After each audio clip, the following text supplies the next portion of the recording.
This podcast is sponsored by Notion Refinery, graphic design for hire. Go to notionrefinery.com or email at contact@notionrefinery.com. This information can be found in the description below. This podcast is brought to you by my patron sponsors. Quick shout outs to Crush Gaming. Thank you again for all the support, and I enjoy the bourbon and whiskey, sir. Chad, thank you again for all you do every single day, popping into chat and giving me good vibes. I appreciate the support. Also, Mick Jiggles, again, welcome to becoming a podcast sponsor. I appreciate you. And last, but definitely not least, thank you to Jeffrey. Thank you for becoming a podcast sponsor, helping me and supporting me so I can concentrate on the content. Thank you. Again, I just want to say thank you. So I don't mess this up, Dave Forsey, and you work at Piranha Games. Can you tell us a little bit about your, what do you do at Piranha Games? Let's just start with that. Sure. My official title is Senior Game Designer, and I was one of the leads on Mechwarrior 5, starting right from the beginning, sort of the initial design proposals. And the work that I did for the most part on Mechwarrior 5 was all the procedural mission generation and that aspect of stuff. Can you, for someone out there that doesn't know what a designer does for game development, can you break that down? Like, because I feel like there's a lot of jargon, there's a lot of like, it's almost like science or whatever, like someone doesn't know. But what do you do? Like, when you say designer, what does that mean to you? And then what does that mean as far as your profession? Well, I'm what would be classified as a technical designer. Technical designer is not necessarily somebody it takes a feature, may help in the actual how that feature is supposed to work and how it's supposed to play and whatever else it is. So there's a paper design that sits there and tries and sets out what you're going to do. Okay. And then there has to be the person people that go and implement that. And a lot of the stuff that we did was split out between myself as a technical designer that worked mostly in blueprints and the engineers and stuff, people that worked in C++ that would do the low level support and things that we couldn't really do easily in blueprints and provided the kinds of structure that we needed for getting everything from the blueprints into the game and coordinating and loading the stuff in the background and everything that's all the guts underneath.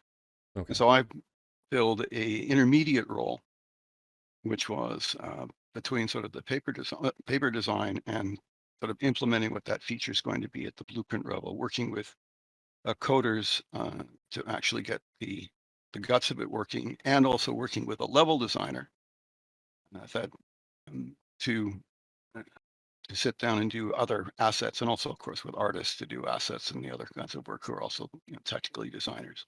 Okay. And then there's also designers who can be gameplay designers, which working on the AI. Those are mostly programmers at PGI, and then Chris Lowry, who does game balance. So he works up at the level of the spreadsheets. Okay, how does this work? So I hand him a bunch of stuff that says, here's all the dials and whistles that you can play with. So here's the dials, the values, the triggers, the flags, whatever else it is that you can use to set things up. And you're the one that's going to the fellow doing the game balance is the one that sets up the tables and says, all right, for a raid mission of this particular difficulty, then what kind of units are we going to have? What kind of battle value are we going to allocate to the different parts of the mission, and so on. And then he also does all the balancing. Chris also does a lot of the balancing, which is the market essentially, and the football manager aspects of things, because the entire game economy. So there are designers of different stripes, and I am more along the technical designer, so I'm halfway in the guts of stuff. And I make things work, and then I hand it off to people to make it really work and to be balanced and fun.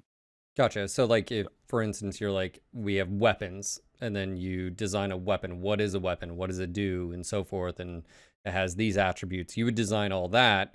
You'd work with the programmers. I would design the system that would sit there and say, here's the data structures that you would use that would encompass all of that.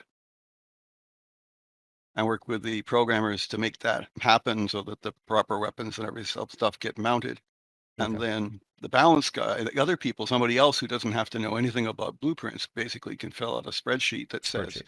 here's all the values that are going to Yeah. go in for that Heat, duration, machine. damage, cooldown, Right. all that stuff. Right. Okay. And some of Gotcha. those are taken from lore, and of course, some of that's taken from our experience in MWO, and others is just maybe Gotcha. different entirely because we're a first-person shooter rather than a multiplayer. Gotcha. Now, I've had Alex Garden on. I've talked to multiple devs so far, and I think you're the first technical, I guess, designer. Diving into Mech 5 compared to MW. Alex Garden could be considered a tech designer as well Okay, because cool. he dives in and does everything.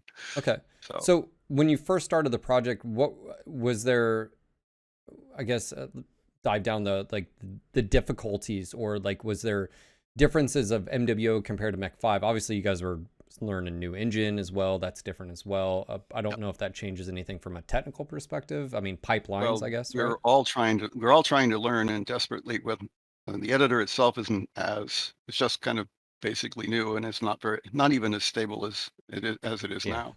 Yeah, we've run into And that with mods. Yeah. oh Yeah. yeah. Yeah. And so there's that whole aspect of it and trying to figure out the best way to do particular things. But I mean, to start with, there were 3 of us. So the very first pass is to do sort of learning UE4, and I did mock-ups of all the front end screens and sort of a basic run through of some of the stuff, and then that gets fleshed out. And then we had a UI guy come in, so we take the basic stuff and that gets fleshed out. And as we accumulated more people, then more and more things got spread out. And my role went more from the very beginning, which was here's the overall structure of the game. So the screens that you're seeing in Mechwarrior 5 now aren't dramatically different in the flow than what we sort of scoped out years ago. Details differ up and down the line, of course, as we work out things that work and don't work.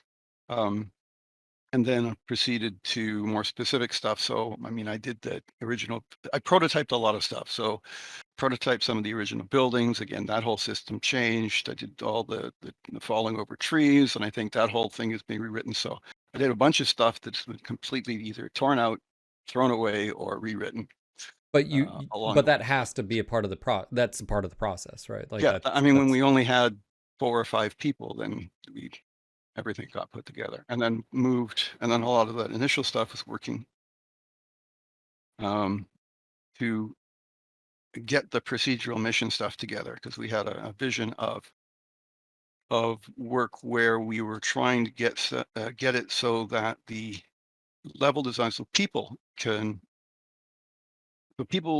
would do the things they're good at, and then we would configure the stuff that people could do at. So we don't do procedural terrain generation or the garrisons themselves. None of that. That's all done by level designers. okay. So And for those that are listening, garrison is a term you guys use for, like, I would consider it like tile sets. Like that's almost what I look like. It's like when you have a cluster of buildings or assets. Like to me, the term we tile call sets, them we garrisons. call them tile element assets was the Okay. original name, but I guess Okay. that was too much of a mouthful. And originally everything was military. Gotcha.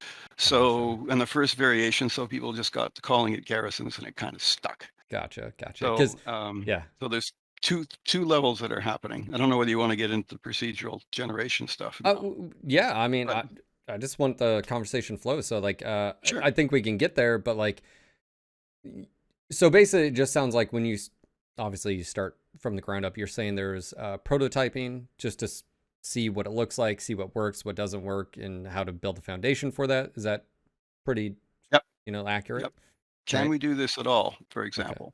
And then So and then from that perspective, you're not worried. Like, I think a lot of fans are worried about, like, armor values and weapons and this and that, and you're more looking at it from a higher level perspective of, like, can we even do that?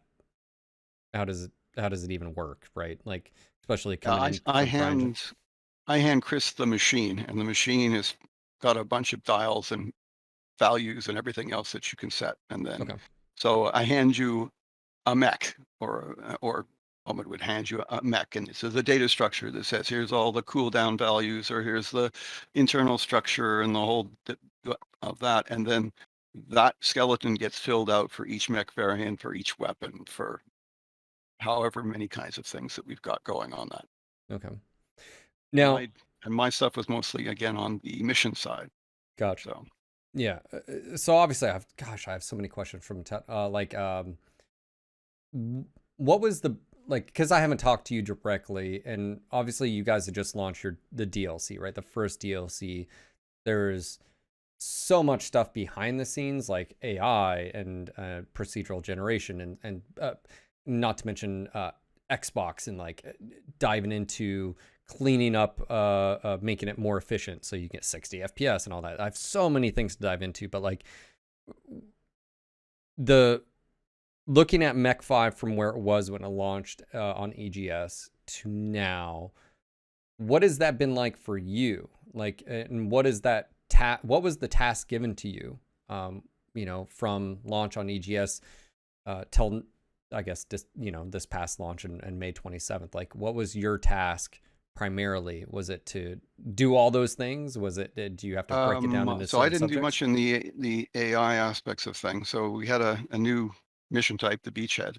Mm-hmm. So that was kind of the primary stuff that I was doing. And then we're adding assets, we're adding uh,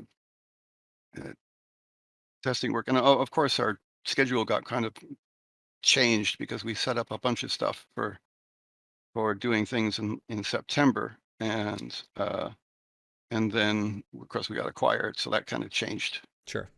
the scheduling of things that were going on. Not to mention And COVID so, and world uh, turns upside down and working from home yeah, and everything. Yeah, yeah. well, um, it's kind of the case where I seem to have too much to do every day. But if you ask me now what I've done for that 6 months or 8 months, I don't really think I could tell you It's a specifically. blur. It's a It's it, blur. it Gotcha. is a bit of a blur, yeah. So Is it's like, I mean, would the analogy of like you've gotten a mountain of marbles and the task is every single day you're removing a few marbles, or boulders or rocks or whatever. So it doesn't seem like there's a lot, but then you've moved a lot of stuff. I mean, obviously, I would assume doing that. Um, would that be a good analogy? Is just like it's I just mean, basically, we go up and we have a huge list. We have a huge list of things to do, and that happens at the end of it. And we prioritize the list, the people that are the stakeholders in it, or the experts in it. Then try and take that, prioritize it, figure out what we can handle in the time frames that we're going to do, and then prototype and scope and iterate that way. So gotcha. Did anything impact you from a designer standpoint with it going to Xbox? Was that something you had to handle at all, or was that just other areas of I didn't have artwork to and handle it engineering? personally at all, but there was Okay. a constant. Uh, it's a big unknown. Yeah. So, for example, we didn't know about performance. So some of the missions are kind of sparse because originally we didn't know how many buildings and things that we could throw in. So even in the original release, and then when we switch to the Xbox again, we don't know quite what the performance is or where the advantages can be. So we had that was kind of hovering over top of it the whole time because it could come down and say, sorry, you can only have X Yeah. number of mechs or X Yeah. number of buildings or X number of this that's going to do. And then we don't know if that can be isolated from it or whether or not it's going to reach all the way up to me where I have to change how the units are allocated. Gotcha. So, well, this does remind me what I did for all that time. So, which basically I revamped the spawning system and the Ah, encounter yes. system and the Yes. reinforcements, and Because then reworked everything about how the units are allocated. yes. So we went from basically random rolls for the units to the analogy of a card deck, Gotcha. so that so that basically, here's the units we want to use, and we don't just randomly pick them. We say, okay, there's going to be chosen from this set, and we'll draw one off the top, and then we'll throw the other ones, and we'll throw it away, and then use the remainder so we can control the distribution of these. And then I added squads. So now the combat role is listed in along with each one of them, and you can see in startup takes an effect. So you can say, I want units that are going to form a garrison, are going to populate a garrison or a city or some place like this. Or I want a set that are going to be a strike team that comes down as a reinforcement. Or I want something that's a patrol. So you have a particular purpose that they have. Gotcha. It goes down at the bottom, looks at this kind of card deck that we have, and says, okay, if I'm going to have something that's an assault, then it's going to have some strikers and maybe a scout. And so it basically says, when you're drawing from this thing, I need kind of one of each type, or I need two of this type, or three of this type, or whatever it is, so that it gives a proper distribution. Gotcha. So the whole thing might be, here's a long range one. And so everything in that set of units to be spawned will be long range. So there'll be Gotcha. snipers and missile boats and whichever else, and maybe one in there to sort of, it's a guard. Yeah. Because that's where we when they ran get close in. into previously, like the cicada swarm, right? Like that's, and that was because from a battle value standpoint, they were really low, and so it would spam that, right? I mean, that's sort of the purpose of Ura's fix, was to more accurately depict not only what units should be thrown at the player, but also, oh, hey, you're in Davian space, or you're in Steiner or Karita, like those units have these type of mechs, so you wouldn't Oh, necessarily see that. we had that before, but what Okay. happens with the ones is you sit there and say, uh, the base probability of a cicada is high. It's like it's ultra common, and then and early on in the game, every other light is really low probability. So now with the kind of deck that we say, okay, well, we're only going to have X, we're going to roll the deck of 20 mechs.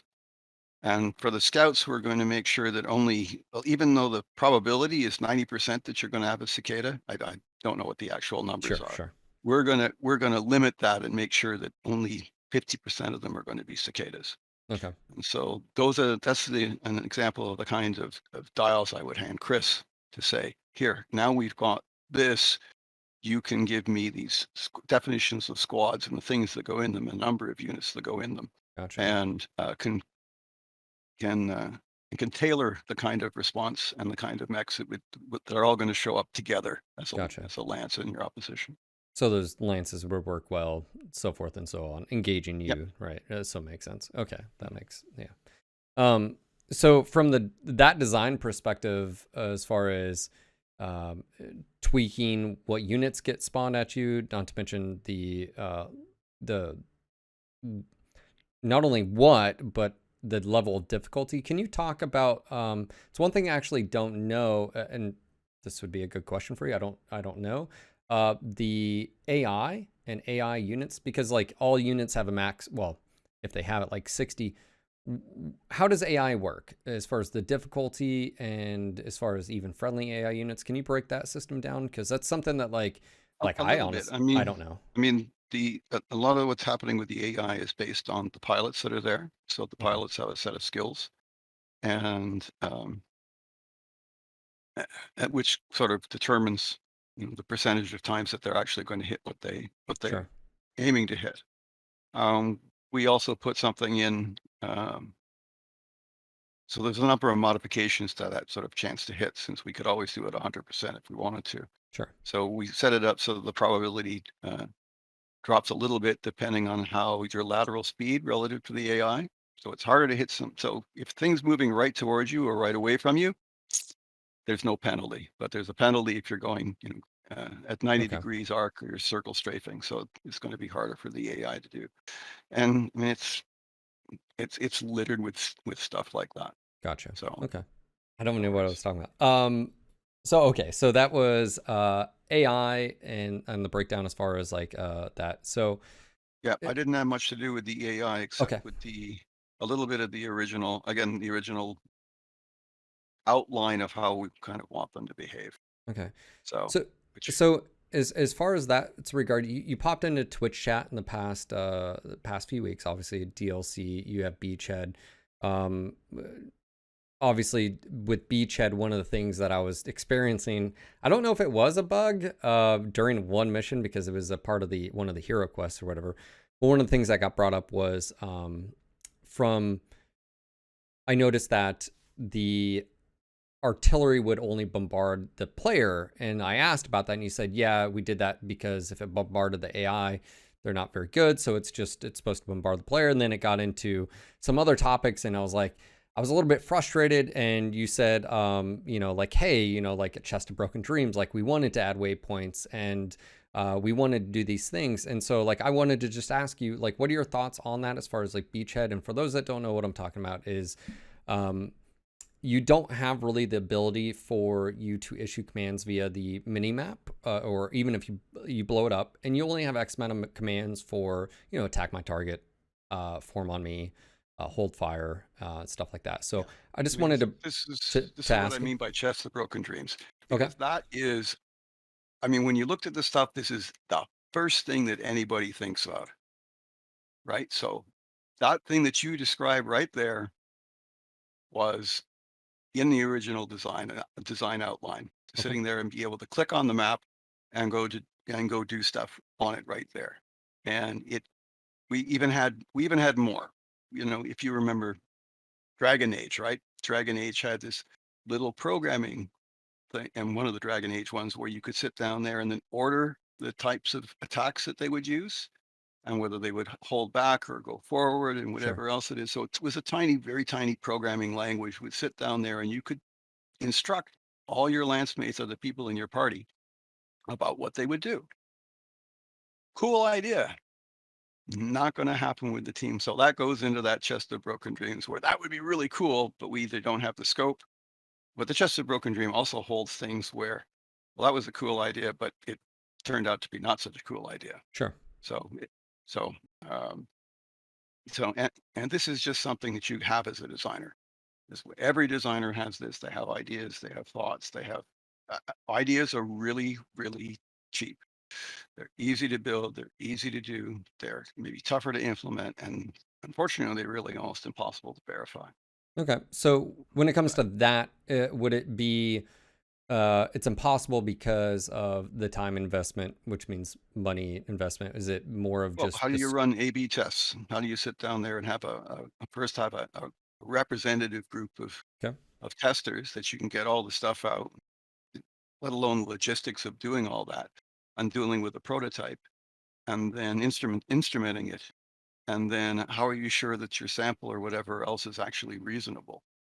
So eventually you're working on instinct Sure. for But a lot of it. in obviously all fairness, you were talking about alternatives, and I think at the time I was like, well, why are we talking about alternative? Why not just fix it and whatever? But like you said, you're working within your wheelhouse and you're working within your limitations. So in the regards to like that, did you have thoughts on that particular issue from a design perspective? Because you mentioned something about like, That'd be wonderful to be able to direct your lance mates from inside the battle grid. okay, Terrific idea. So terrific, gotcha. yes, it's a Well, wonderful idea. yeah. Well, I guess what I'm saying is like you were saying like what about lights? You did have some like alternatives, or whatever. So I just didn't know if you had any more to say about that Oh, particular thing. I can't remember specifically the context Okay, that, not a problem. Not a about problem. And this. So is that one of the most difficult? Like on the outside as a fan, I'm saying, whoa. Like what? Why, Dave? Like why can't this happen? Like who stopped? But the reality is, from a designer perspective, from my experience well, and from a talking to you business guys, perspective and a time perspective and a right? scoping perspective Gotcha. and what turns out to be easy to do, which turns out to be not easy to do. Plus, it's also these things evolve. Sure. So, animals evolve and sometimes they reach an evolutionary dead end, right? And they're extinct. So every game gets developed and structures are put in, and it makes it easier to do some things and harder to do other things. And so, and you don't know beforehand necessarily where that's going to go. And Sure. sometimes you cut yourself off because of the structures that you put in beforehand because you didn't realize you wanted to do this other. And then other things turn out to be dead simple because of the way the structures that you've done. And, Gotcha. and and sometimes and it's arbitrary depending on what the idea is. So Understood. I mean, like I said, from the outside, like I have this conversation all the time. Like it's, I'm talking to Twitch chat, it's, we have hours to talk about stuff. So it's always like, well, yeah, that all sounds easy, right? all they have to do is this. And like, of course, like, the designer listening to this or a programmer yeah. listening to it, dies a Well, little inside. I had Like, someone, yeah, I had someone today in my Twitch chat said, because I mentioned I was having a podcast with you, and they're like, well, I have a whole list of ideas. Could you get those to Dave? And I was like, no, because like, and it wasn't me like shutting it down. It was just because it's like, don't you think like, and that's why I wanted to ask you about these things. I want you to answer like hey, it's not if you're how I look at it is like, if you can just say, hey, yeah, that just wasn't gonna happen, or we tried it and it just hit a wall. And but or let turned me out to also, be not a good idea, or sure, but like to also clarify, like, could it also be down the road you guys also do something that brings maybe some of that functionality aboard that you didn't necessarily, it's a different path maybe, well, would that be fair to say? we Like, we really tried. The programmers and everybody else in this really tried to make a structure, an internal structure that's going to be useful for expanding the game. So the modders would have fertile ground to be able to do things in. And a lot of stuff happened in this because and we basically knew that we wouldn't be able to get everything done that we would want to or could dream about doing. sure. So, I mean, we have lore hounds, we have people that have played MWO from the beginning. We have Uh, um, all the same kind of people uh, that are fans, right? And that having these ideas all the time, having the same ideas, basically. So it's the practicalities that limit it, and you know, that's just the way. That's just reality.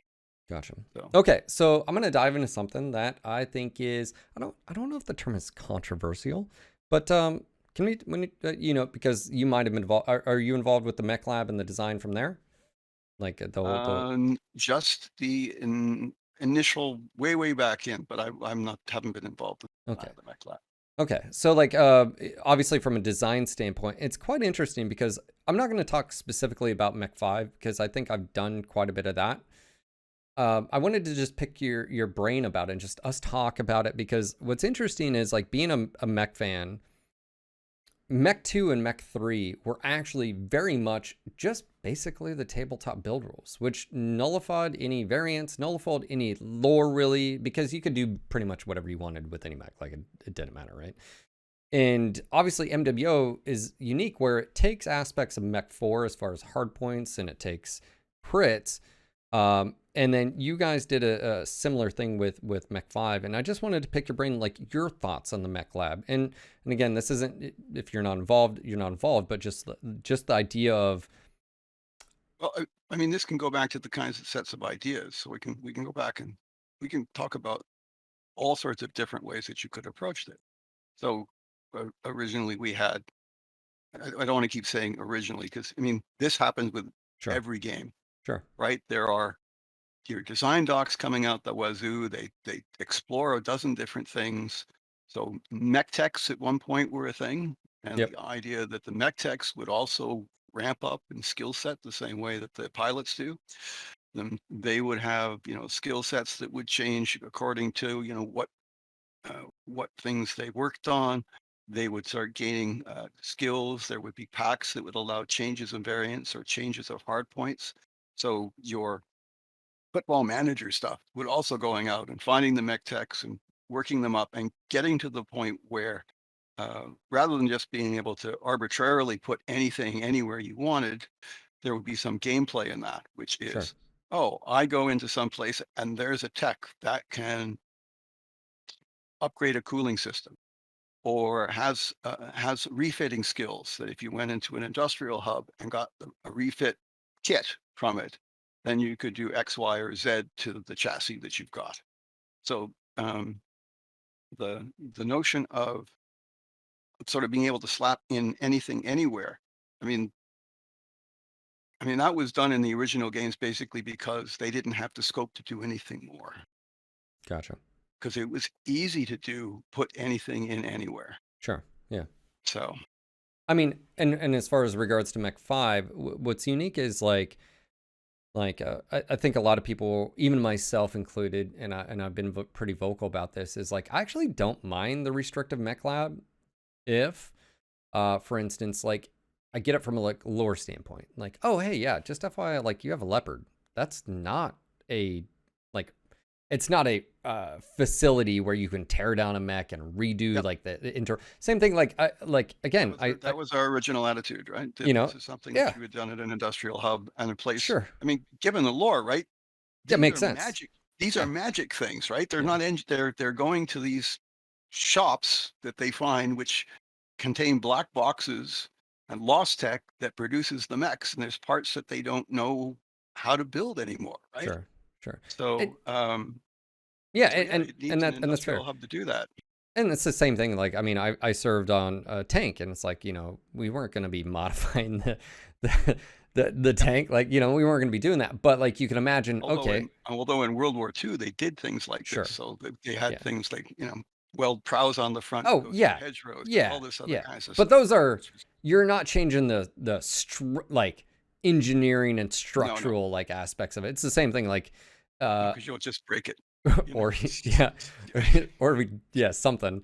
But although then some like of them did mount different guns yeah, yeah. on some of But them. you're talking about like So crew serve stuff. Yeah, crew serve stuff. Yeah, yeah. But even that, you're not changing the main gun. You're not changing the, you're not putting a like bigger engine in it. yeah, you're not doing that. You're Yeah, not doing that. So from that standpoint, like I think I was taken aback by the fact of it's like, okay, hey, this is super restrictive. You're in a leopard. You have these industrial zones. Is this another one of those chest of broken dreams where and maybe this may happen in the future DLC. I don't know. Is the fact of like reputation that you build up and you learn or some other like experience that like, hey, just FYI, there's gonna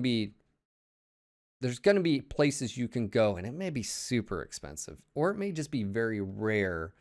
But then that's where you can do something special because like the Heroes of the Inner Sphere for me felt like it's showing you these hero mechs that are unique, but it didn't allow you to choose who's unique and like build up your crew and stuff like that. And I wonder if that was ever a part of those things where it's like, yeah, that level of customization, like Indo and Pharaoh. Again, not to go on a rant, but like I also understand. I read HBS's designer talking about how like if you make certain things on mechs, that it just becomes they'll just keep like for instance if you allow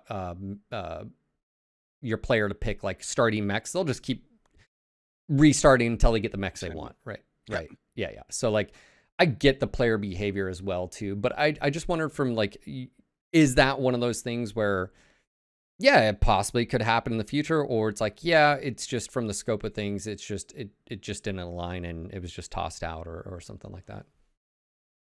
Well, like I said, there were so many ideas, so many people proposed, all the stakeholders proposing different ones, and it all goes in. All goes into the cage, and it comes out. So the stakeholders are Mad all go Max in there, style. Gotcha. well, it all goes in, and people pitch. Well, we could do it this way. We can do it Sure. this way. Oh, there's the problem if we do it this way. Oh, there's something with this. Oh, this requires UI changes that are go here, here, and here, and here, and we don't have enough UI people to do those changes, given all the other changes that we have. So, plus design considerations, plus all the stuff that goes into the mix, and we rely on the people that have the most expertise in a particular area, and, and modulo the other inputs, and what comes out. I mean, it's probably frustrating to sort of say that because that's an answer to a lot of the things, Sure. um, because you it's impossible to sort of convey the number of different constraints that happen in this. And again, this idea that also once you're down a certain distance, then you going to the things that you can't do. So, and we also, again, in the back of our minds, have the gamepad that has to go on. So that restricts Yeah. things that happen in the UI. Now, I'm going So, to ask you a question. You can tell me I don't know or I can't say, but I've had a theory about Mech 5 that Mech 5 was always going to be released on the console. I had a theory. I don't know if you can confirm this or not, or if I have to ask Russ at a later time and just tell me. You can say pass. That's fine. But I've always felt like the reason why we had a very, very large, almost 18-month delay, obviously COVID and other stuff, like I get that, but was because it was supposed to be designed, the mech lab, I've had this. I think that's floating in the back of our minds, but I don't think it drove things. I mean, if you look at the difference in the interface between the release and now, there's tons and tons of subtle things in the way things have been rearranged. So, it wasn't a deciding factor, Gotcha. in a lot of the decisions.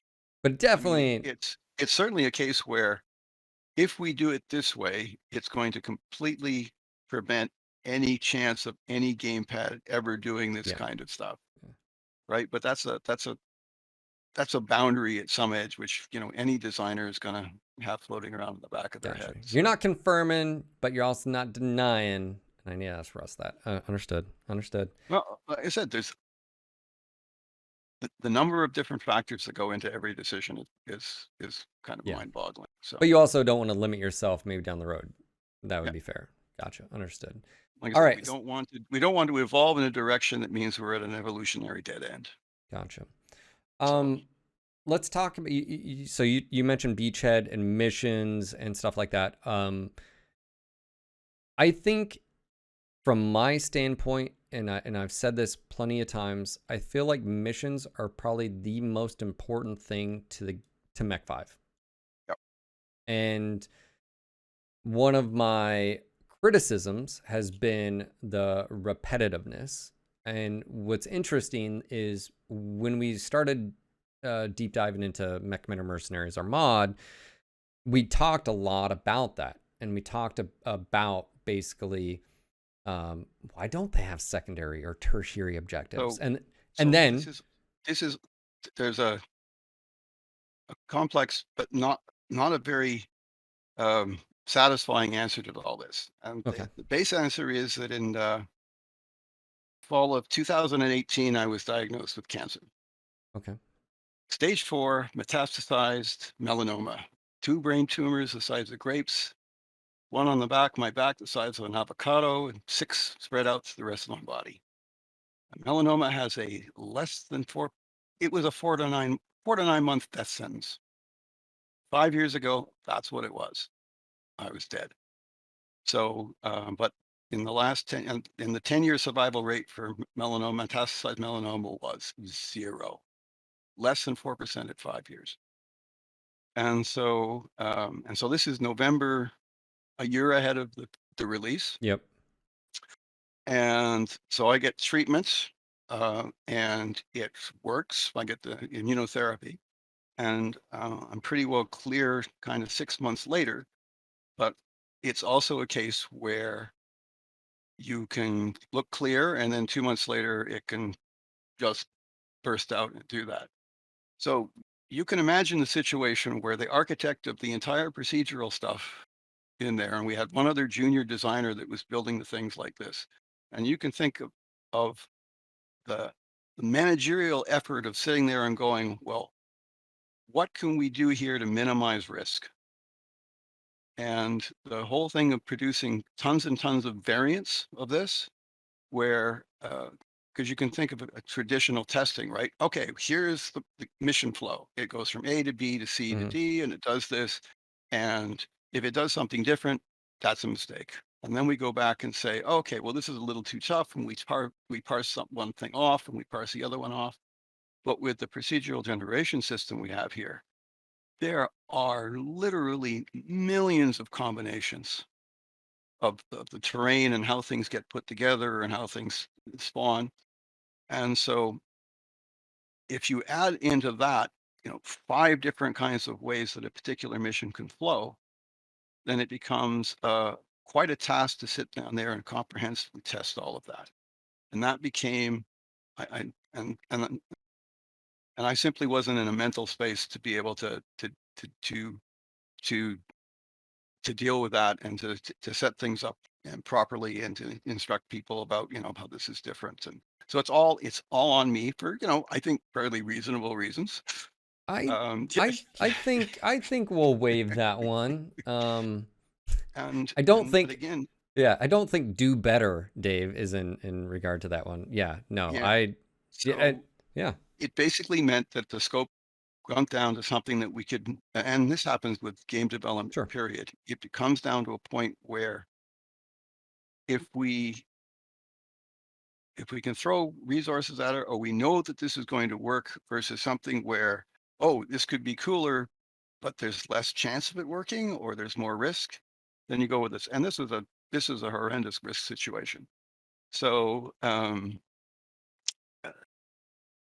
then so that's basically why the missions are a lot simpler than I wanted to have them. sure, And another thing that I've done in the background in the last year is sort of change things up so that it's going to be easier to add different kinds of variants into the different kinds of missions. So underneath, um, we switch from stuff which a lot of special case to things that are more plug and play Lego kind of approach to doing things. So people that are going to make mission mods are actually going to mods, yeah, find it easier to do. yeah, and And that was this latest release. yeah, that's actually where I was sort of going to is when we were talking about Mech Men or Mercenaries, and we were talking about all these variations, and then you guys announced, obviously the DLC and the Beachhead, and then, I'm very lucky. We have a amazing programmer, Tori Wyrot. You've talked to him Oh quite a yeah, bit. yeah. Yeah, he's fantastic. And one of the things that we quickly said was like, let's just wait until it comes out because it's going to offer us, because in Beachhead you have secondary and tertiary stuff. Like it was just one of those things where it's like, hey, it's actually there behind the scenes, and once they do the editor update, we're going to have access to that. And so I just, again, totally makes sense. So moving forward, I guess the question is, you just said behind the scenes you've made it so modders are going to have a lot easier time doing adding variations. From a official standpoint, is that something that you guys are also going to do, or are you more leaning on the modders just Sure. to be able to do? And there's well, sure, and there's something we can look at. But again, from our point of view, a modder can release a mission pack and then not worry about, oh, it's not balanced all the way across. Sure, We don't have to worry about it's going to check the economy and whatever else it sure, is. So as we go ahead and do this, then there's testing phase, and depending on the scheduling of the DLC stuff, then there has to be at least a period where I can add these variants and they can get tested out. sure. Because So it can be relatively simple. I mean, one of the, again, ideas are like assholes. Everybody has them. They all probably stink. But like, I always, one of the things I thought was just an easy variation would be like assassination. You have a civilian target and you have a military target. Both are going to dramatically be different, because if you're attacking a military target, guess what? They've trained for it, all that. Maybe they extract or whatever it is. I just always yeah, felt I like mean, stuff like that. they could run for a drop ship, and you have to Yeah. kill them before they reach the drop ship. Yeah. Hey, we I got to mean, get the general out of I mean, here. I mean, Yeah. I can pick up. Let me see. I can pick up. I have pages of stuff Yeah. which talk about the different kinds of variations that are going in. Yeah. Because So to yeah, go ahead. me, this game, the that's the biggest factor. Like, because everything else is like icing on the cake. Like if there's depth to your friendly units or stuff, like, is if there's negotiation points, the mech upgrade system, all that's good. But your experience of like taking a contract, dropping in a mission, doing the mission, if Yeah. that gets expanded on, I feel like that's the key, And right? these are really important, and that was the underlying goal of a lot of the stuff. So I get bored easily. So a story mission to me is something I would play once and I go back and play it again. I don't care anymore. I mean, that's my personal bias. Sure. Going and repeating a mission for whatever reason. So I wanted a simulator. I wanted something in where I could go, and every time I dropped in, it was going to be different. I didn't know quite what the setup was going to be. I didn't know quite what the other ones were going to be. And I think we definitely accomplished that with our environments. So in terms of the variety of the biomes, the variety of the landscapes, the variety of the arrangements, you're really not going to go into two different missions and have the objectives be in the same place. Sure. Or have the same kinds of defenses or the same kind of units or whichever else it is. And where we fell down on is the variety in the actual mission flow. And I Yeah. completely agree. But even with that, I mean, again, I'm assuming like AI is just a constant thing that you have to continually like.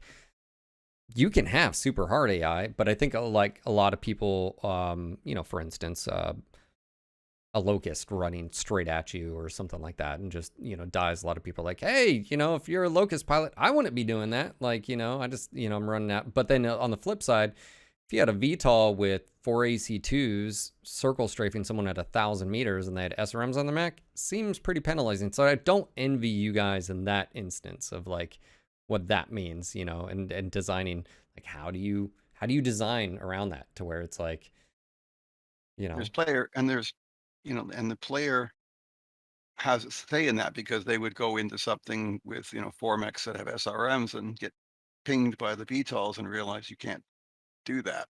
Yeah. So, yeah. Yeah. And that's one of the reasons we brought the squad kind of stuff into it as well, so that you could have control over, a mix of long range or close range kinds of stuff. I mean, VTOLs are all kind of long range anyways, but it's certainly with the mechs. So you mentioned, maybe in the future we'll see variations. But that's definitely something you said you wanted to do. Obviously, you had something else. Something I always. Gotcha. That's near and dear to my heart in terms of getting in there. Because like procedural, like I've said this time and time again, like when I look at other games, I think procedural, would it be fair to say that I feel like procedural, like every game wants, right? I mean, No Man's Sky, you hear procedural, like you can explore the universe and stuff. And that sounds awesome. And it is awesome. But like, you have to have a lot of depth and substance to those that like, get you right. More of it says that we're not really procedurally generated. We're procedurally configured. Yeah. So it's basically, you have a Lego kit and you have a Lego kit of terrain bits that you can put together to make a new terrain. And then you can cut gullies into it. Sure. And then you have Lego blocks of things that you can place in that. And in your other part of your Lego kit at a higher level is the missions themselves, which says, go to A and kill everything there, or go to B and kill everything there, or go and capture this, or whatever else it is. So you have another set of things that you can mix and match on top of that. So, and that's where you hopefully get a combinatorial explosion where, the things aren't going to flow the same each time. Sure. And like I said, I'm with the missions, yes, I want some more variety in how the mission flow goes. From your standpoint, from what I've heard so far, is you're basically wanting this semi-procedural system. When you're dropping and doing raid, you want variation. You've said that yourself. Are you wanting it so it almost feels like a story mission, but it's not? Is that what you're shooting for? Is like that? The idea with all of this is that the story kind of has to be emergent, right? And like I said, I've fallen short in doing this with the how dare you, Dave? How dare you take care of yourself? So it is, because I mean, we did it partially because it was a way of leveraging a small team. Sure. So, which I think is actually an important part to bring out. Like with all the criticisms I've had or anybody's had, the reality of it is you guys are a small team working on this. And I've said this from the start, which is I felt like your bones are really good. They're there, right? And it's just you need this depth and substance. It needs the depth and substance and missions, because like I said, I feel like that's the meat and potatoes, if you will, as the term goes. Like that's the So I'm excited to hear that. I'm excited, obviously, as we don't know what DLC 2 is. You can't talk about it. I'm not even going to ask. But moving forward, is this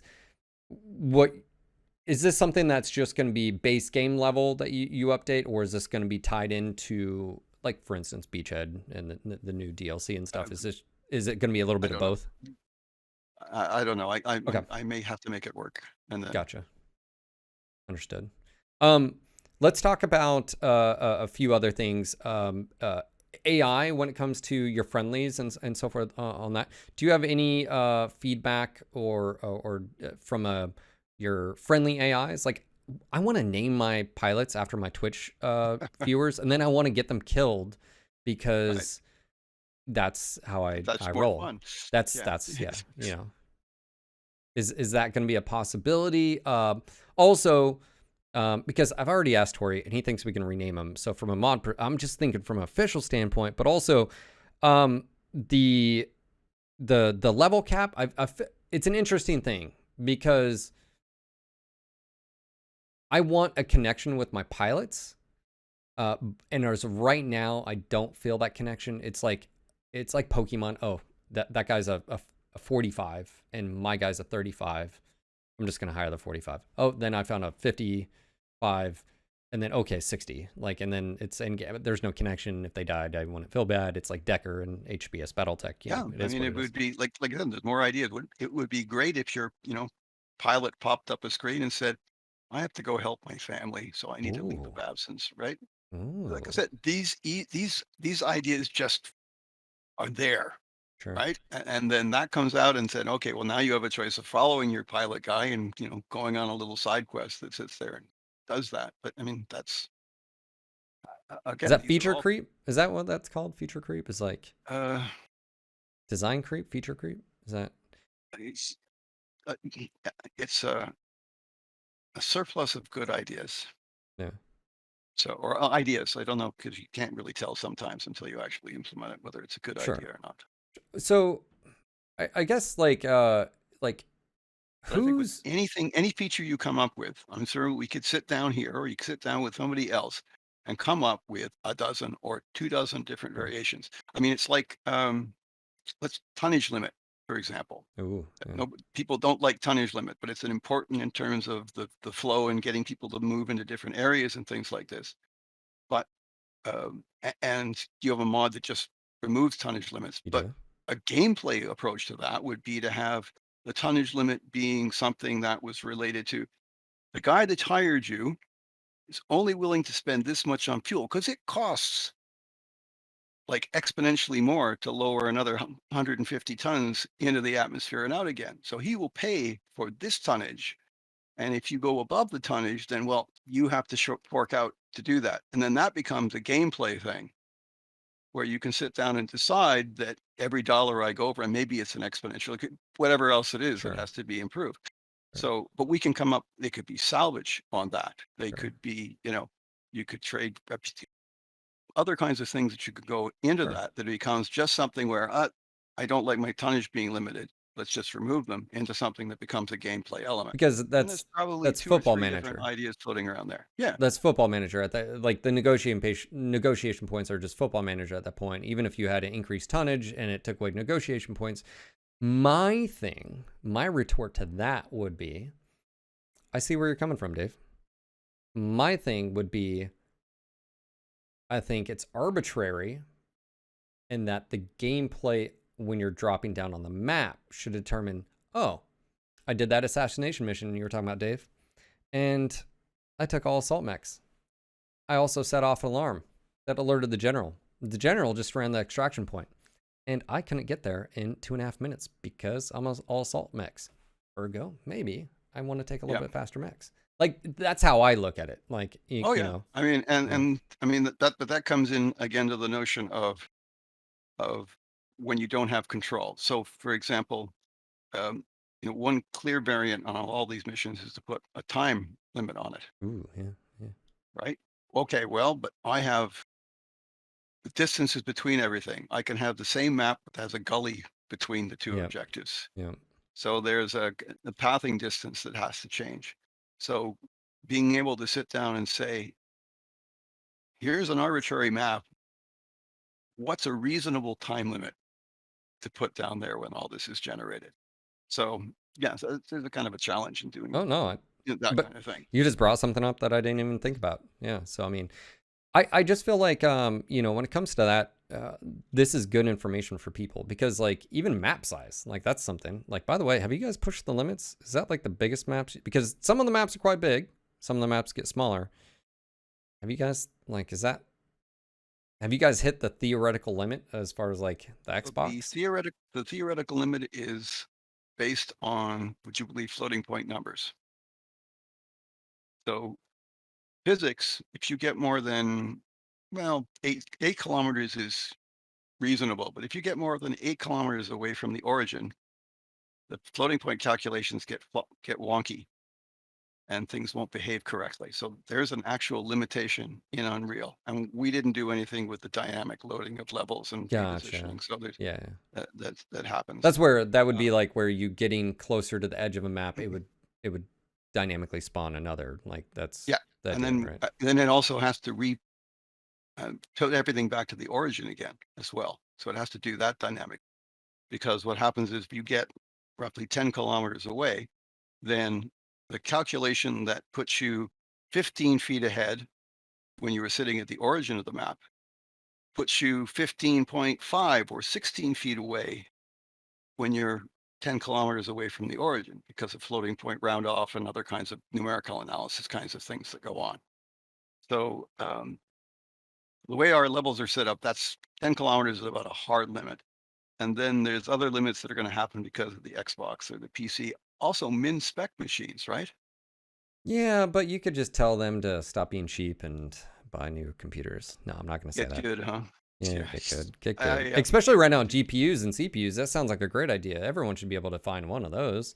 yeah, we Yeah. can't do that. No. All right. So, how much? You mentioned performance, I'm and out you of mentioned. scotch. Oh well, okay.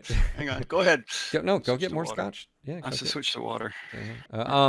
You mentioned performance, and one of the questions I had from I don't think we've really. Why not just have all like the spawning of units behind? Obviously, you guys have, and I've said this during the stream. It seemed a lot less likely. It seemed more often happen on quest missions because I think those are more whether or not they're not handcrafted, but they're already predetermined, sort of. It seemed like that We the have popping several in. ways of making missions. So the whole procedural generation of stuff was set up so that um, we could do it manually from different points. So some of those side quests are actually a procedural mission that's been generated. It generates what's called a scenario specification. And then manually that's augmented.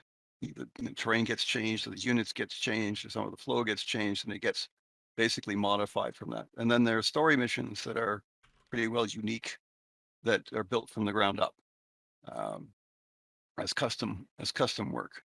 So and sometimes you can't tell which ones are which, but Okay, so my question is it a performance reason why not everything is spawned at once? Is because like along the lines of like the depth and substance and like the missions and variation stuff. I just I'm like, hey, just FYI, like as soon as like the alarms or a word would get out, like you'd have, you know, all the units would converge or set up firing positions and defense, like those type of things. And I didn't know if it was strictly a performance reason. spawning close is the spawning off camera and having things move is simply the most reliable and the least risky in terms of any other kinds of limitations that we would have to go on. So, and that's basically the answer. Okay. Just Okay. Because like I said, when you look at like previous titles and stuff, like you obviously those are scripted missions. They didn't have a procedural system like that too, and so I mean, so for example, we could spawn everything at the garrison that's a kilometer away. Okay, well now they're going to walk that kilometer to you, and you would be standing around for a long period of time rather than sort of controlling rather than having at least a little control about the spacing of the waves that are coming in. Okay. So simply being able to do there and say, okay, well, he's going to spawn over the hill, and the conceit is that he's come from one of the garrisons that are over the hill and far away, Gotcha. just on the way here, and you just didn't notice that they were there before. So, With the and again, procedural missions, go I ahead. was gonna say the spawning, you know, like I think I saw a thread over on Reddit or whatever, but it was like it showed the entire map and you know your defense mission up in the top left corner. It was like how you think enemies would come in and you know come in from long ways, maybe from the south or west or north or whatever. And then it was like how it's perceived, and it's like in the top left corner. They just like come in right there. What are your thoughts on that? Because like I've had my own thoughts on that, but what are your thoughts on the locations that they spawn as far as like certain things like using dropships, or if they just come out of, you know, they spawn, right? Like, because Well, there's two different they things can there. come in by both, and we can sort of set the threshold for like the mech tonnage that's going to spawn on the ground or come in from a dropship. I mean, basically, it's a convenience, Okay. and the spawning system has been improved in terms of rather than uh, well, the reason things seem to spawn right behind you was A, they didn't have any 360-degree radar to start with in the first variation. So if you did a Leroy and ran to the objective, you would essentially trigger a bunch of patrols that would be spawning off to the side from you. And just like Galaxy Quest, you would be dragging them all behind you, and then you would turn around and they would all be there. And because of the radar isn't 360, you wouldn't have noticed them. Also, the dropships came in pretty silently. So people were complaining about heavy and assault mechs that would appear behind them. Well, we never, ever arbitrarily spawned heavies or assaults. They always came in by dropship. So literally a dropship came in behind these people, dropped the mech off, and they didn't notice. So one of the things we did is a 360-degree radar for a certain distance. Plus we lengthened the dropship um, landing period, and we added a bunch of FX in terms of shake and sound, so the things can't drop in behind you without you noticing. Yeah, I noticed And that did it. right when they come in, they pop up on your radar. So as soon as it comes in, regardless if it's a enemy spawn, it pops up on your radar just briefly, but at least you know, and then Yep. it comes down. So And that makes the big difference in terms of things being able to sort of popping, at least the perception of things popping in behind you. Because if you gotcha. didn't have that radar blip and the thing landed behind you and you're busy fighting, and then you could have 4 mechs that landed behind you, and because your radar wasn't pointed in the right direction, they would just seem like they appeared. Yeah. Now, there was other spawning problems, which we addressed. Yeah. So, but yeah, but it was confounded by the fact that there are, perceptual things that were going on that made it seem worse sometimes. And Gotcha. the lack of a 360 radar definitely made it worse.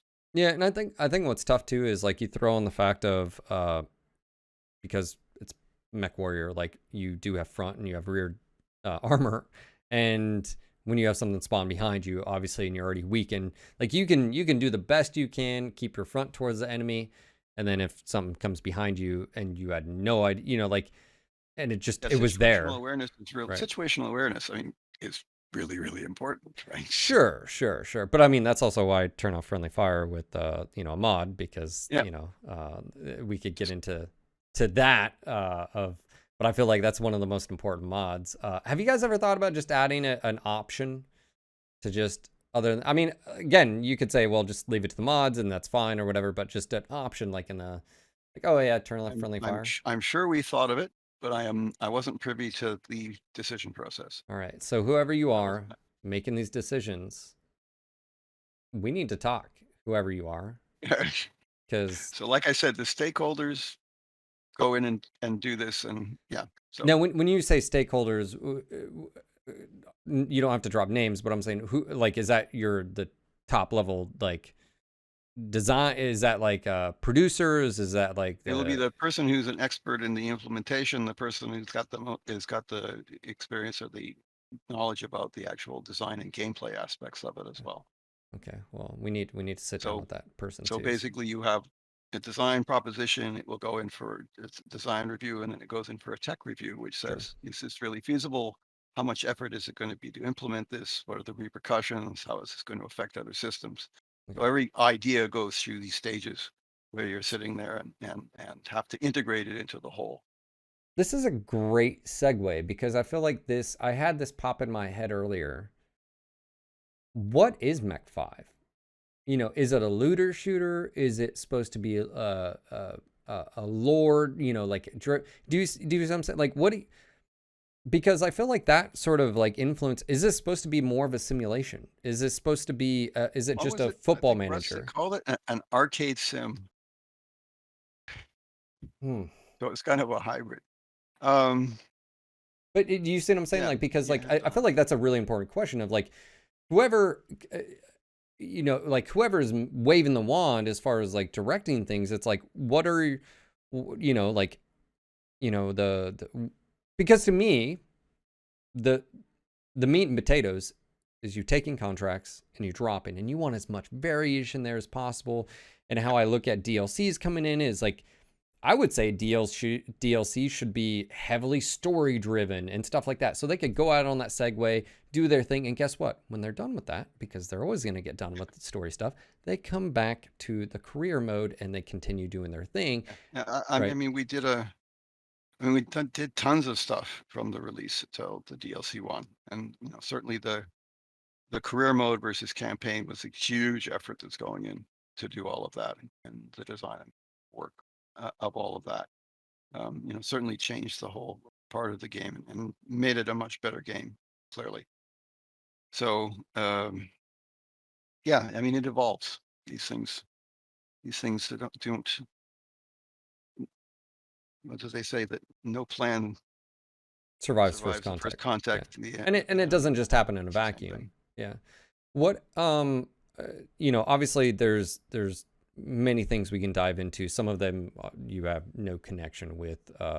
You mentioned mods though, and you mentioned one thing I push back all the time, even on my Discord, because I'll see comments and I'm like, when it comes to mods and uh, oh gosh, why would PGI just release? Why aren't they doing it this way and that? And I can understand the frustration because I think a lot of it, if I'm just blatant, is just ignorance because they have no idea what they're talking about for the most part. I rely on individuals like Tori, Wyrod, and others that are very experienced. But when it comes to mods, this DLC obviously broke everything. Yeah, But we were I mean, expecting that, that's right? not uncommon. So Yeah, that I don't wasn't. think That's there's yeah. any release that doesn't break mods. Yeah. So Now, I did ask Tori and I asked, I think even Navid, what would, and I guess I'll just ask you, is there anything that you guys have thought about or wanted to do or are thinking about that would make that process a lot easier? Because from my understanding, and I'm a complete idiot, that's why I rely on other people, is that basically it's like every single time a lot of the mods touch source files, and anytime those are change, modify anything, and you guys update, then it breaks that potentially. And even ours that doesn't really modify because Tori wrote his own blueprints and stuff like that. So I just figured I'd ask you.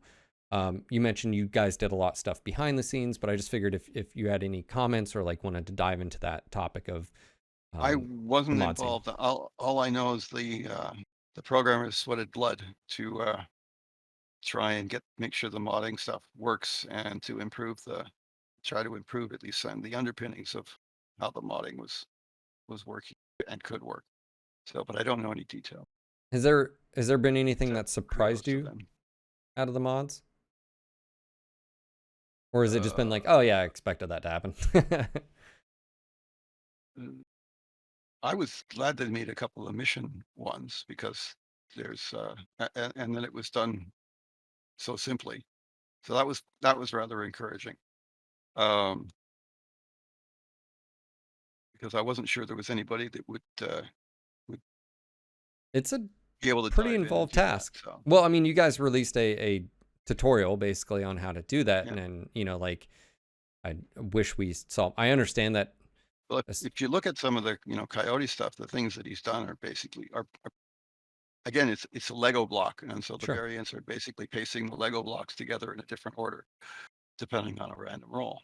gotcha. So So there's lots of those Lego pieces there, and so I'm happy with that going on.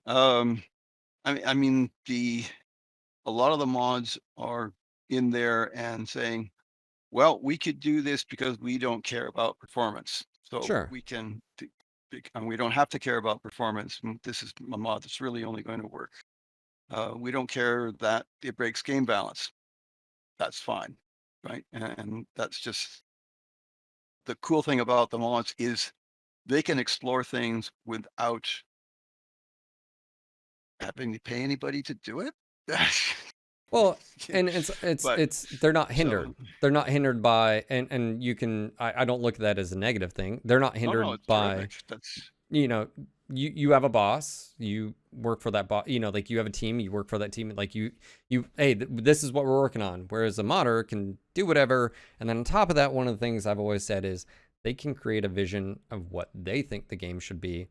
yep, And is that wrong? Absolutely not. absolutely not. No, and it's Yeah. terrific. So Is there anything you're surprised or wanted people to dive in that you haven't really seen anything?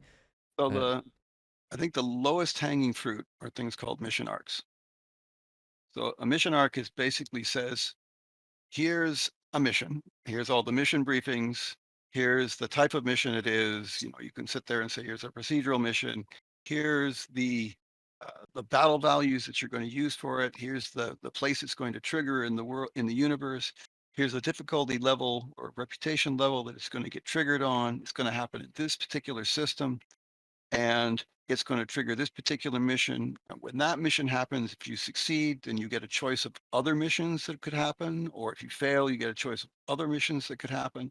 And this is basically kind of plug and play. And for the most part, it is just adding entries to configuration tables and making mission text up. so it's like So this it's is, a quest, right? That's basically, yeah, it would be like a it's sequence of basically missions. it's how we did our quest system. Okay. And that's really low hanging fruit. It doesn't require much in the way of technical knowledge. Like you don't have to know blueprints to really for doing any of that kind of stuff. And for people that want lore that says this kind of thing happened in this system over a period of time, then you can create a mission arc that goes in and plays that out. And you could scatter this through could just keep adding. If you're talking about flavor that's going on and you just go to point A and kill this and point B and kill this, and I mean, really not much else you do in Gotcha. Mechwarrior, right? But if they're wanting But more like scripted dialogue with like popped up and audio, that's where it gets a little bit more in yes, depth, you're not right? going to get there are trigger points for dialogue within mission, but there's certainly the stuff that happens at the beginning and happens at the end. There is hooks for creating dialogue within the missions, but I don't think there's probably enough trigger points to satisfy people. Um, but the potential is certainly there for at least getting sets of connected missions that at least you can get that pat on the back at the end. Yeah. So Oh, it's interesting because you could almost tie in multi missions with quests and I mean really go down the rabbit hole of I mean you name it. I mean obviously you'd have to be creative with like the beginning text and then the end text and stuff like well, that. you But could set. I mean, the classic one I use is you come into a system and you can fight for the rebels or you can fight for the Lord. And then depending on which one you go, you get a couple of other choices, and maybe somewhere down the line you get an opportunity to betray the other guy, whoever side you chose, and then you get something at the end, because the mission arcs also say here's the reward you'll get either at the end of the arc or the end of a particular mission. So you can have a little bit of choice points that go through all of that. That sits down, and like I said, I think that's sort of low hanging fruit for uh, for people to sort of create these little storylines. gotcha. So Yeah. I mean I've told people, I mean the tutorials out there, it's a lot of that. What you just mentioned, potentially not as much work, but someone could make handcrafted missions. It's just I don't think people realize like how much it's a lot of work. I mean, like yeah. um Well, yeah, certainly the ramp up, right? I mean, the guys inside here are getting much faster at building the story missions and stuff because of the experience and support they get. Yeah, I mean, So, you have the Heroes of the Inner Sphere quest, the end missions that are hand scripted yep. and stuff, and I think it's to me it's a glimmer of what could be. That's how I look at it. Is like, especially, I don't know what you guys' plans are for DLC 2. I don't know DLC 3, 4 expansions, whatever you guys are going to do. But I just sort But of, that's an obvious thing, is to have it's series of more connected stories yeah, and stuff like that. So that's the first thing that comes to mind, is something that would be a consumable, right? yeah, So it's something that says that, okay, I'm going to buy the DLC, and I can consume this storyline, and then I'm done with it. yeah, So, and that kind of things that you see DLCs for in a lot of other games, and sort of little snippets of story or experiences that you can put together for it. yeah. Well, I mean, like I said, I think it makes sense. We have a lot of people that are anxiously awaiting more information as far as because Russ has mentioned DLC 2. He mentioned via Twitter that obviously he can't talk right now. Yeah. It's going to be a little bit And longer. and the fact that we've got I think we've hit 80% on Steam in terms of an approval rating. I don't know whether it's still up there or not. I haven't checked the last couple of days. And there seems that we're also onboarding a lot of new people, and that's really important for keeping everything going. Sure, So sure. What do you have any outside of just mission variation and stuff? Do you have any goals that you're looking forward to diving in, or is there anything that we haven't talked about that you're like, yeah, I'm super excited for this, but I just haven't brought it up? Or is there anything you can talk about as far as that? that pretty well covers it. Like I said, I think the major limitation is mission variety, at least from my point of view, is to get it where my design goal at the end is that I can uh, pop up interaction, or I go into the game, and I go into something, and I don't know what's going to happen next. I don't know if the shit's going to hit the fan or what I'm going to do. I don't know Yeah, whether I've chosen the right one, and adapting to the situation that goes on, yeah, so that it's um, different yeah. when I go You in. like curve like I like that's why I was sort of figuring like reputation. Like there's no negative to it other than it's just money. That's really what it comes down to. Is like, if I have bad reputation, I can't buy stuff from them, which is money, and I just don't get offered. But you can eventually work that back up. I always just felt like I didn't know from a design perspective. You'd be like, yeah, you know what? You piss off Karita enough, yeah, you just wait for that desk team to arrive on your doorstep when you think it's a assassination mission, and it's an assassination ambush against you. And good luck with Yep. that. You Yeah, know, yeah, that would be nice. yeah. So obviously, ideas are like assholes, and everybody has them. No, no, And I have a bunch it's of not. ideas. That's the wrong analogy. The right analogy is basically that you are in a garden, and there are so much stuff that's growing from this, and so much stuff to pick from. What do Um, you pick? that Understood. Yep, Yeah, and your basket is only a certain size, yeah, and the problem is you're also making a meal for a bunch of different people. So I'm collecting stuff from the garden, and you have your own set of prejudices. Not prejudice. Prejudice is not the in a sure. classical sense, rather than the Yeah, yeah, derogatory sense. You have your own set of biases in terms of what you would like to see and whatever else it is. And we have this mythical user that we're cooking for. So we go into the garden, all these ideas that people would have about this stuff, and you sort of pick and choose the stuff that you're either accessible. I can't reach that one because it's too high up on the bloody tree to reach, and I don't have a ladder. And you can like take this analogy so far, but the idea is I'm preparing a meal to show up there, and I'm preparing a meal for a bunch of people where you don't like asparagus. Okay, sorry, that's on the menu. yeah, And so that it's not a case where it's like assholes. It's really a case that we have too many things to choose from, and we literally can't cook everything at once, and we yeah. can't necessarily cook Who, multiple meals for who, different who, classes of users. who decides the menu in that case? Is that Like I the said, shareholders? it's a collective thing. Collective. Yeah. Gotcha. And is I'm assuming that's just you guys have to gauge what the community.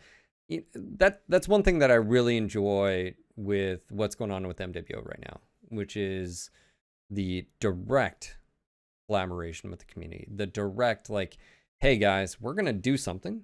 It's gonna happen. This is what we're doing.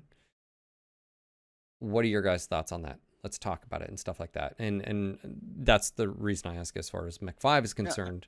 Is and that's partially because it's a mature product, right? So, and because I don't envy you in that regard. Because if you were to be like, hey guys, what do you want to see in Mech 5? You're gonna have so many different answers. And so, like I don't. I mean, and we're really fickle. With the Discord, I wish there was something that could sit there and say, "Oh, I haven't seen that idea before," and so yeah, because there's so much there that you can see the repetition that happens. Yeah. In the channel. Yeah. And Discord's a bad place for it because there is no memory, and trying to search for this stuff, it's just, I mean, it's all there, but you can't search for it. Yeah, it's not a, it's a new forum, but it's not a good, it's not a board forum where you can pin stuff and I get you on that regard. Yeah, well, I mean, something like Trello might have been a useful thing where we could take ideas and move them into from, okay, they've been pitched to say, okay, we acknowledge that this kind of exists to something else, but again, that takes a lot to set up and a lot to monitor. Okay. So, is there anything? Obviously, you're under, NDAs, and is there anything you want to tease or sprinkle? Is there anything you can say moving forward? Obviously, you can be like, "Oh, I'm excited," but like, is there anything? I'll just leave that. Excited. Right.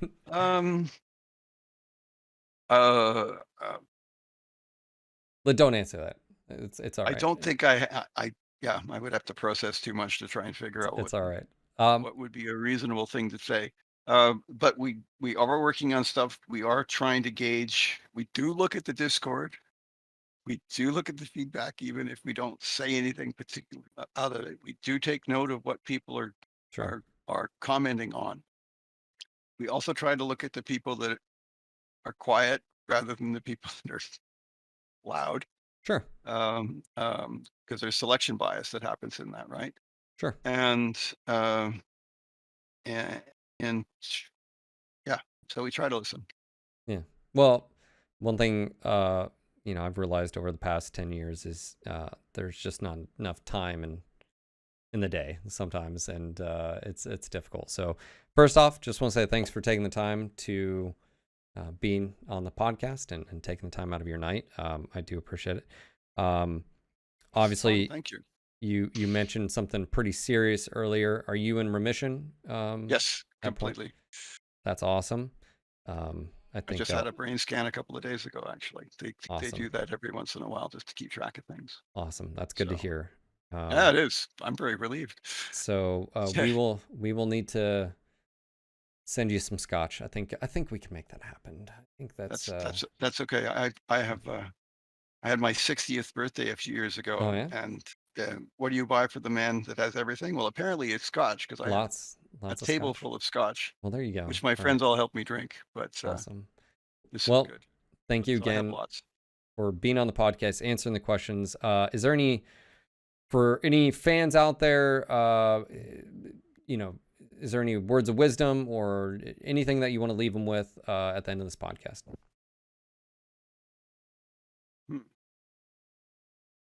Well, I mean, we're trying. I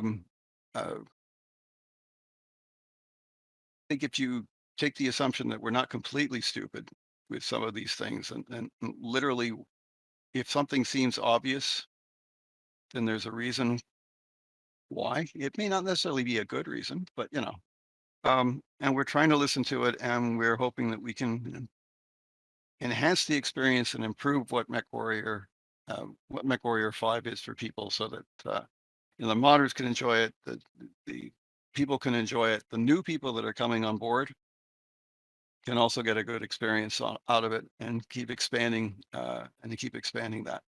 So awesome. Well, thank you, Dave. We will have to do this again.